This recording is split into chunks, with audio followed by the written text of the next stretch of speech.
Kalau kita ingin sholat munfarid, sholat sendirian, maka kita iqomah. Karena sholat sunnah tidak disunahkan untuk azan dan iqomah. Yang disunahkan azan dan iqomah itu sholat apa? Fardu. Nek sholat munfarid, sholat sendirian berarti iqomah. Kalau kamu mengharapkan ada orang yang mau diajak jamaah, maka azan dulu sebelum sholat. Misalkan kamu ke Papua atau kemana ya, ketoke ono sing gelem makmum ya azan dulu. Kalau kira-kira nggak ada, ya langsung apa? Qomat untuk sholat sendirian, qomat. Kemudian tsumma liyuhdir an-niyah, kemudian menghadirkan niat. Tanganmu lurus ojo. Lah, menghadirkan niat. Niat itu apa? Niat itu wa huwa ayyan ya fi dzuhri masalan wa yaqulu bi qalbi uaddi fardhataz zuhri lillahi ta'ala. Jadi aku mendatangi sholat zuhur fardu karena Allah. Aku mendatangi sholat zuhur fardu karena Allah. Nah, yang wajib disebut apa?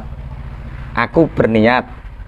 Kemudian zuhur untuk membedakan dari asar dan yang lain. Fardu untuk membedakan sunnah dan yang lain. Lillahi ta'ala. Berarti 4. Saya berniat, kemudian fardunya, kemudian zuhurnya, kemudian lillahi ta'alanya. 4. Itu yang menghadirkan adalah hatinya. Jadi ora kok usoli tok ya niat itu ya. Ya uati bring. Neng kene sing masyhur apa?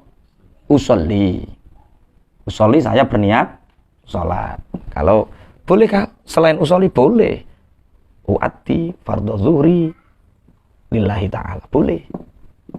Yang penting itu yang namanya niat itu Kak qasdu syai' muqtarunan bi awalil fi'li. Yang penting itu hadirnya niat di dalam hati. Bukan lafaz niat, tapi ma'ani hadhil alfaz hadiratun fi qalbi. Arti daripada usolli fardhu zuhri arba'a raka'atin itu ada di dalam, hadir di dalam hati. Adapun wal alfazu mudzakiratun wa asbabun lihuduriha. Apa melafatkan niat itu hanya sebatas untuk mengingatkan kita dan menjadi sebab hati bisa menghadirkan. Jadi usolli fardhu zuhri itu nanti ketika kita sudah mengucapkan dengan lafaz, hati bisa hadrah, bisa hadir niatnya. Seandainya tidak pakai usolli atau tidak pakai uati, bagaimana? Ya nggak apa-apa. Seandainya tidak usah pakai usolli, kowe kan wis pinter, gak usah usolli wis hebat, cara wis patas, gak apa-apa. Tapi yo ojo salahke nek eneng wong mulang anake usolli fardhu zuhri. Wah, itu Rasulullah nggak pernah mengajarkan. Rasulullah Muhammad SAW ini Imam Ghazali ya. Wa istahida ayastadima dzalika ila akhir takbir hatta la ya'zub. Kemudian menghadirkan niat itu dimulai dari Allah sampai bar akhirnya takbir. Jadi Allah, saya berniat sholat fardu zuhur 4 rakaat menjadi makmum ada fardu karena Allah Ta'ala. Paham ya? Iku sing diarani niat. Ora sing usolli. Usolli itu apa? Alfazun niyah atau lafzun niyat. Itu sebagai mudzakirat wa asbab. Nah, kemudian ketika hati sudah hadir, fa idza hadara fi qalbi dzalika falyarfa yadayhi ila hadwi mankibaihi.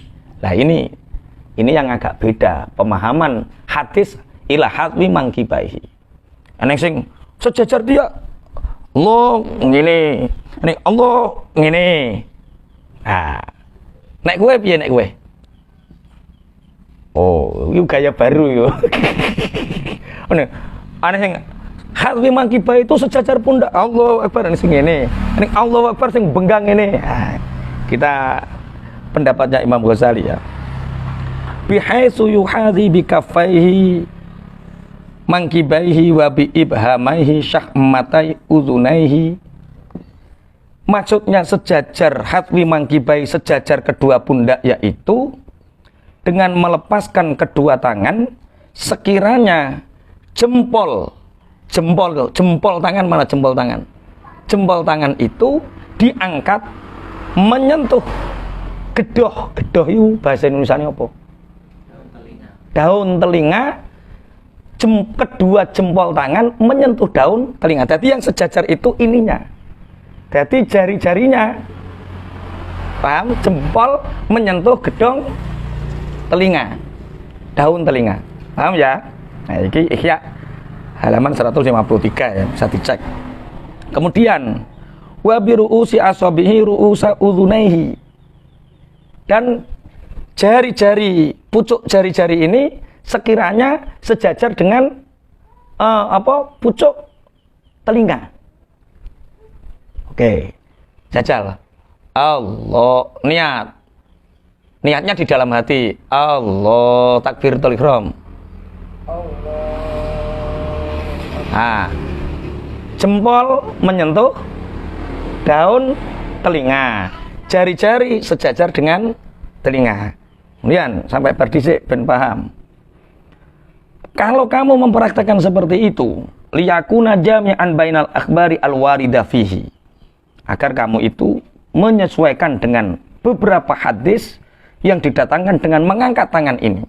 Wa yakunu muqbilan bi kaffaihi wa ibhamahi ilal qiblah, dan menjadikan ketika takbiratul ihram tangan-tangan ini menghadap kiblat, kaki menghadap kiblat, kemudian jari-jari juga menghadap kiblat. Jadi orang lurus ngene, nek lurus madhep ndi?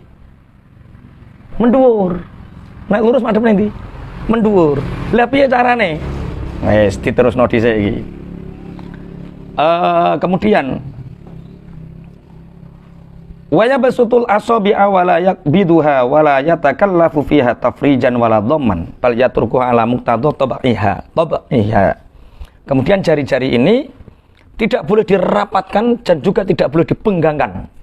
Ngene ya ora oleh, ngene ya ora oleh. Dadi ya wis biasane awakmu iku piye? Ya sesuai karakter watake. Mulane ada pelaku-pelaku tarekat itu fanatik seperti ini. Karena apa? Dengan seperti ini jari-jari semua menghadap kiblat. Allah, menghadap kiblat semua. Nek ngene madhep mendhuwur. Jadi agak condong sekiranya pucuk ujung jari menghadap kiblat. Allah. Nah, tapi kowe jajal ning kutho, ning kono kok koyo sarung. Ngene, gaya ngene. Nah, wis ngerti ya iki takbire. Jadi kowe yo pede-pede wae. Hatmi mangkibai sejajar dengan pundak itu artinya seperti itu. Yaitu jempol menyentuh apa? Daun telinga, jari-jari, pucuk jari semua menghadap kiblat. Wis, dan kemudian wa hadza bainama fa huwa aula wa idza istaqarat al yadani fi maqarima ibtada at-takbir wa ma'arsalima wa ihdarin ya. Lah ketika kamu sudah ketika tangan sudah plek, kamu tinggal Allah. Jadi ngepasno dhisik. Allah. Lah ketika Allah ini ihdharun niat. Saya berniat sholat fardu zuhur 4 rakaat menjadi makmum ada karena Allah. Oke, duduk wes.